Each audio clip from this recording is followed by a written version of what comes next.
সকাল সকাল আমাদের নিজেদের ক্ষেতে ধনেপাতা আর লাল শাক তুলতে আসলাম।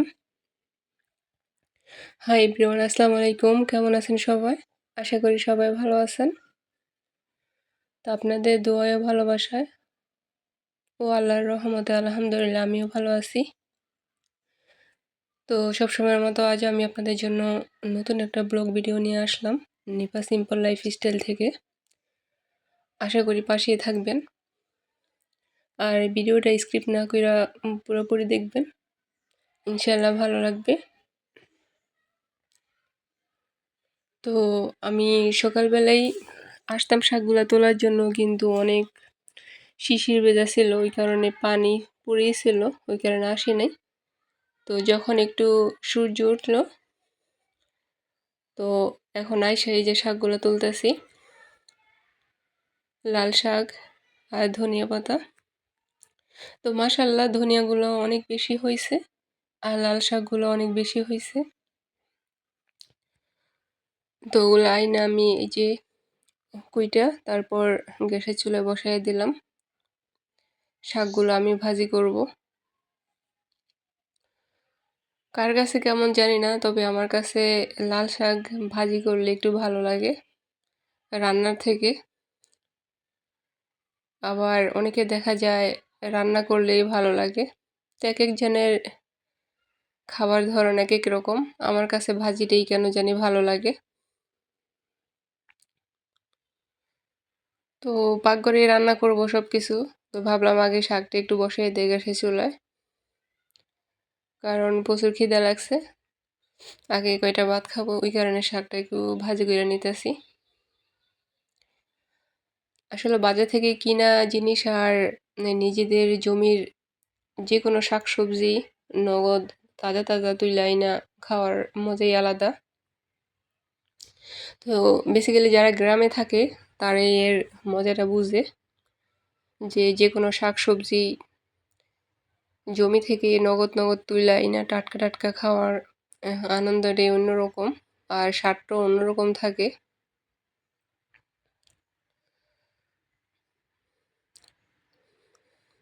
তো এই তো আমার শাক ভাজিটা হয়ে গেছে। তো এখন আমি পাকঘরে যাব রান্না করার জন্য। তো এই কলাগুলো কিন্তু আমাদের নিজেদের গাছের। তো আজকে আমি কলা, আলু এগুলো রান্না করব। আর এই যে ধনিয়াগুলো আমি পরিষ্কার করে নিছি। আজকে আমি রুই মাছ দিয়ে কলা দিয়ে রান্না করব। তো প্রথমে আমি মাছগুলো একটু ভাজা নেব।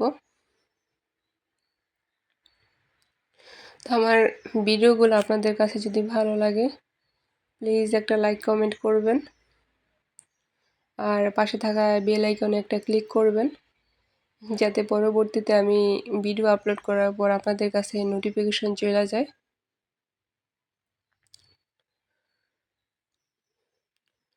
তারপরে বলি প্লিজ আমার ভিডিওটা যদি আপনাদের কাছে ভালো লাগে একটা লাইক করবেন, এটাই আপনাদের কাছে অনুরোধ। তো আমি সবসময় চেষ্টা করি মাটির চুলায় রান্না করা, এটাই আমার কাছে ভালো লাগে।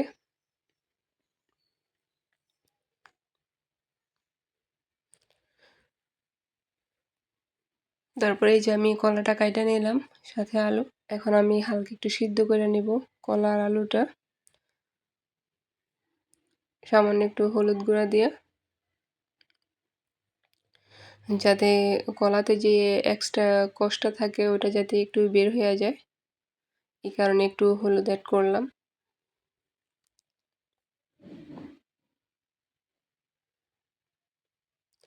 তো কলাগুলো অতটা বাতি হয় নাই, এখন একটু আছে। তো আমি বেশি সিদ্ধ করব না, হালকা পরিমাণে একটু যাতে কষ্টটা চলে যায় ওই পরিমাণে সিদ্ধ করব। বেশি সিদ্ধ করলে আবার বেশি নরম হয়ে যাইব। তো আমি কলাটা সিদ্ধ করে নামিয়ে নিছি ছাইকা। তো আসলে অনেকে মনে করতে পারেন একই কয়রাতে কেন বারবার রান্না করি। মাটির চুলায় অনেকটাই তলানিতে কালি হয়, ওই কারণে পরিষ্কার করতে গেলে দেখা যায় অনেকটাই ঝামেলা। ওই কারণে আমি একটা কড়াইতেই চেষ্টা করি সব কিছু রান্না করার, যাই রান্না করি।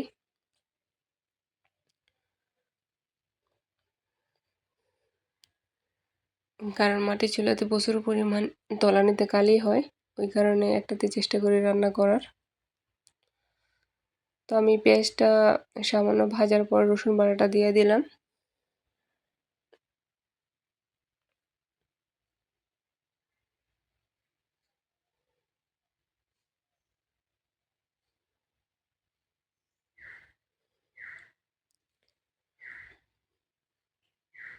তারপর একটা টমেটো কাইটা ওইটাও দিয়ে দিলাম সাথে।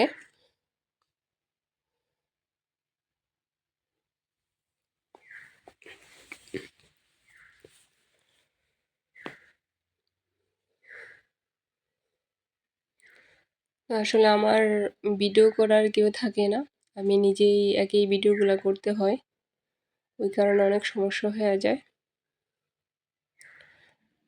তো একজন যদি ভিডিও করার থাকে তাহলে এই বেশি সমস্যা হয় না। আর গ্যাসের চুলাতে দেখা যায় গ্যাসটা জ্বালিয়ে দিলে আর কোনো সমস্যা হয় না, কিন্তু লাকড়ির চুলায় বারবার আগুনটা দিতে হয়, একদিকে মোবাইল হাতে রাখতে হয়। তো ক্যামেরা করতে গেলে একটু সমস্যা হয়ে যায়, মাঝে মাঝে দেখা যায় গরম তেল বা চুলার আগুন অনেক সময় হাতে লেগে যায়। তো আসলে চেষ্টা করি একটু ভালো ভিডিও করার, জানি না আপনাদের কাছে কেমন লাগে। অনেকটা কষ্ট করার পরও যদি ভিডিওগুলো যদি ভিউ না আসে, কেউ যদি লাইক কমেন্ট না করে, তাহলে আসলে অনেকটাই কষ্ট লাগে। এত কষ্ট করে ভিডিও করার পরও যদি ভিউ না আসে। তো যাই হোক, আস্তে আস্তে হয়তো বা সব কিছু ঠিক হইব ইনশাল্লাহ। তো এর মাঝে আবার আমি দেখা যায় একটু নারকেল পেস্ট করা দিয়ে দিলাম। কলার সাথে নারকেল বাটাটা না দিলে কলার তরকারি একটু পানসা পানসা লাগে। তো এরপর আমি লবণ, হলুদ, মরিচ, জিরা গুঁড়া সব কিছু দিয়ে দিলাম। এখন আমি একটু পানি অ্যাড করব সাথে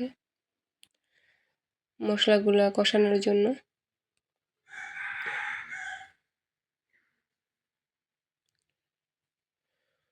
তো আমার ভিডিওগুলো করা হয় রেগুলারলি, কিন্তু আমি দেখা যায় ভিডিওগুলো এডিটিং করতে পারি না বা ভয়েস ওভার করতে পারি না, এই কারণে আসলে ভিডিওগুলো আপলোড করা হয় না। কিন্তু ভিডিওগুলো আমার প্রতিনিয়তই করা হয়, ওই যে বললাম না, এডিটিং আর ভয়েস ওভার করার কারণে ভিডিওগুলো আপলোড করা হয় না। তো এই তো মশলাটা কষানোর পর আমি কলা আর আলুটা দিয়ে দিলাম।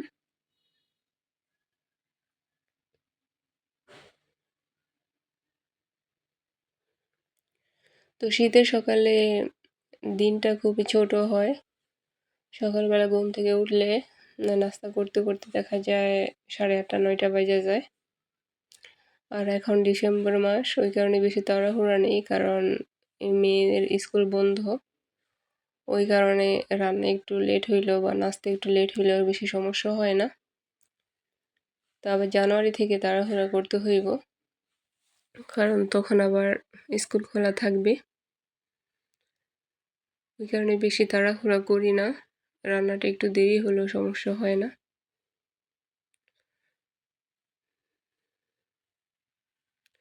তো এখানে আমি একটা ভুল করে ফেলাইছি, মাছটা দেওয়ার আগে আমি ধনিয়া পাতাটা দিয়ে দিলাম, পরে মনে হলো যে আমি তো এখনো মাছই দিই নাই।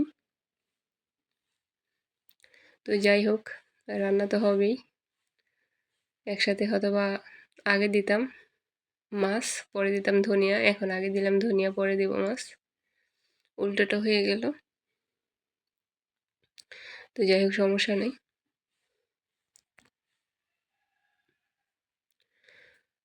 তো দেখা যায় রান্না করতে করতে 12টা 12:30 বাজে যায়, কারণ দিন ছোট, তার মধ্যে আবার সবার জন্য গরম পানি করতে হয়, একে একে সবাই গোসল করতে করতে প্রায় 1টা 1:30 বাজে যায়। তো আমার আজকের ভিডিও এই পর্যন্তই, এই যে আমার রান্নাটাও শেষ। সবাই ভালো থাকবেন, সুস্থ থাকবেন।